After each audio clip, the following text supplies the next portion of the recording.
Hello, my free and powerful friend. Welcome back to Mental Health School, where we rewire, recondition, and rebuild those powerful beliefs so that you become a happy, active participant in your life and even creator of your own destiny.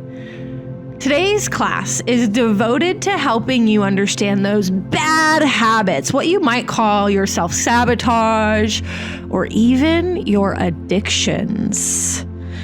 We're going to be taking a new look at these items, though, through a compassionate lens rather than a judgment problem lens. And this, I promise you, is going to change the game.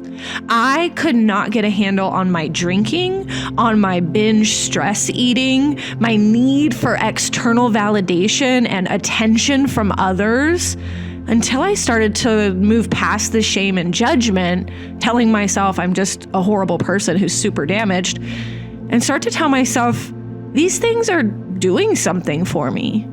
Instead of looking at them as the problem, maybe I could look at them as the solution to a problem that I don't quite understand how to fix on my own. That compassion is what allowed me to move from needing sheer willpower to withstand a day without my quote unquote coping mechanism or my addiction, and start to move into an identity where I just didn't need the things that I used to rely upon. In fact, I reached my goal life where I didn't even want to do that self-sabotaging behavior any longer. And that is my goal for every single listener, no matter where you are on the spectrum of I need help for this certain behavior, if it's kind of just a little bit of a problem or like dead out, your life is catastrophic because of your drinking, drug use, eating, your social coping mechanisms. Wherever you are on that spectrum, I promise today's lesson will unlock a new level for you, because I guarantee if you're still stuck, you have never had somebody ask you, what is that behavior doing for you? In fact, I could probably bet money on the fact that everyone that you've spoken to has gone at this from the angle of, what do you need in order to stop? You need to not do this thing anymore. And it creates this dynamic of shame and almost this taboo temptation. The moment we place an item in the forbidden fruit category is the moment that our brain can't stop obsessing over it. What type of person needs to be told not to do something? Someone whose identity is completely wrapped up in that thing, right? If you told yourself, don't eat the cookie, you would have to assume that you are a person that loves cookies. And now, because you've put that big red X over the cookie, your brain won't stop thinking about it. Because again, our brain does not understand the negative. It just sees, hey, we're thinking about cookies. Copy and paste that concept into any one of your quote unquote problematic behaviors, your bad habits, your self-sabotage. The moment you tell yourself, don't do it, is when your brain brings it back up. But here's that really clever switch. What is that behavior doing for you? When you notice your desire for it, you stop and you say, okay, what do I believe it's going to do for me right now? Some common answers are, it's going to relieve stress. Okay. Well, how can you learn to relieve stress yourself? What if I told you that you came here onto this earth in order to endure struggle to then learn to use something to escape or soothe your stress in order to become so dissatisfied with that need, that dependency on the thing, to then break the chains that bind you together and become so strong that you never need it anymore? That is an exciting soul journey. And what a powerful way to look at it. You came here to become hypnotized by your coping mechanism, to then remember how powerful you are to relieve your own stress, how creative you are to come up with a different skill set to replace the food, the drugs, the alcohol, the attention.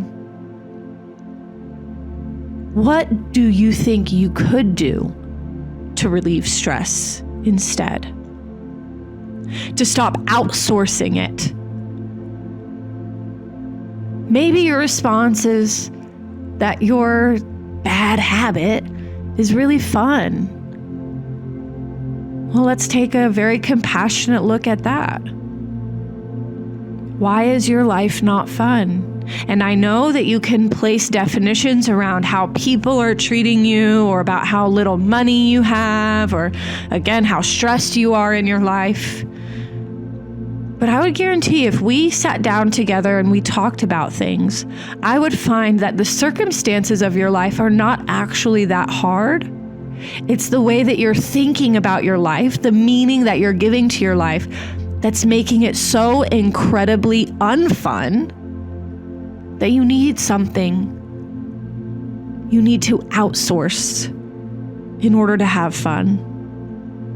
And over time, honestly, anything that you're doing for fun, anything that you're using for fun is going to throw off all of your dopamine levels. So you will be dependent on that outsourced substance for fun. But that's okay, because guess what? You can learn to think differently about your life so that life feels more fun. I promise you, each and every one of my clients has experienced just that. If you're using your substance, your coping mechanism, your bad habit to escape painful memories, painful emotions, well, then let's look at that compassionately and say, don't you know that you're safe? You're safe now to experience those emotions. And no matter where you go, there you are, so there's no escape. Stay here with yourself and be present and face the emotions and face the pain so that you process it out instead of continuing to drag it alongside of you. I know that for a long time, almost 16 years, I used alcohol primarily, but food and attention to escape my memories of my trauma and the meanings that I gave to my traumatic experiences. Like, it's all my fault. And if I were a better person, things would have turned out differently. But all I was doing in that escaping was perpetuating it and prolonging it. So think of yourself as the buffalo, the species that runs towards the storm because they're courageous and they're brave and they know the storm can't hurt them. And the faster they face it, the faster they see the sun and the blue sky again, rather than the cattle, the species that runs away from the storm, only to let the storm chase them and eventually catch up with them and downpour. And because they feared the storm, now their experience of the storm is that much worse. Be the buffalo. But understand with compassion that that is what your coping mechanism does for you. And heck, if I were in pain, I would want to escape too. If I didn't know how to think about my life in terms of it being fun and rewarding and fulfilling, then I would want to use something outside of me for fun too. If I wasn't sure how to emotionally regulate, if I never saw any emotionally regulated people in my family growing up, and it was completely foreign to me to ever understand emotional regulation, of course I might need something outside of me to help me de-stress. And that's okay, because those experiences are what wake us up to what we want. Sometimes we have to experience what we don't want enough times to more clearly understand what we do want. So if you're tired of the self-sabotage, understand that it's not because you're broken. It's not because you have this addiction gene or this failure type gene. You just never learned how to do the thing for yourself that you are relying and dependent on something outside of you for. And that's what mental health school is here for. That's what my magnified coaching is here for. To help you understand through a lens of compassion and curiosity what your bad habits are doing for you. How are they serving you? Because when you find that out, it's like finding treasure. Aha, at last, I've discovered the meaning so that I can actually shift it, so that I hold the power, so that I can free myself.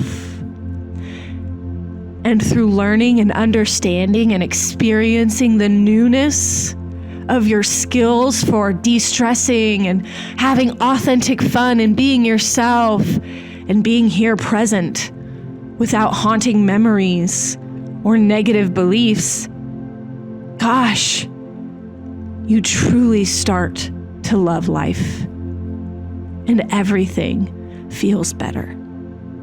I know that it is a capability of yours because I see it every day. So be sure to come back to this class often and repeat these ideas to reprogram your mind and give you sparks of inspiration, how to learn, how to grow, sparks of understanding. This is what that problem behavior is doing for me. In fact, it's not the problem. It's my solution to a problem, a deeper emotional problem. It's your physical solution or even manifestation, if you will.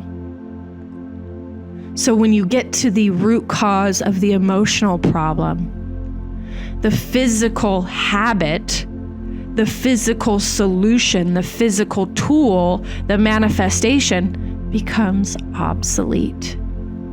In fact, it becomes something so far outside of your identity that it sounds irrelevant, unsavory, like a waste of time. And instead of pushing through your life with sheer willpower to abstain from whatever that thing was that at one point you were so tempted by every moment of every day, you just think it's silly because your identity has grown out of that behavior and you have healed the emotional root cause. So please continue to listen, continue to join me here at Mental Health School, and even check out the links below so that you can have access to real emotional growth tools. Reperceive whatever coping mechanism you are experiencing and rebuild that identity. That's all for today's class. That was a lot packed into one session. I'm so grateful to have you here at Mental Health School. And please stay tuned for our next season of classes coming soon.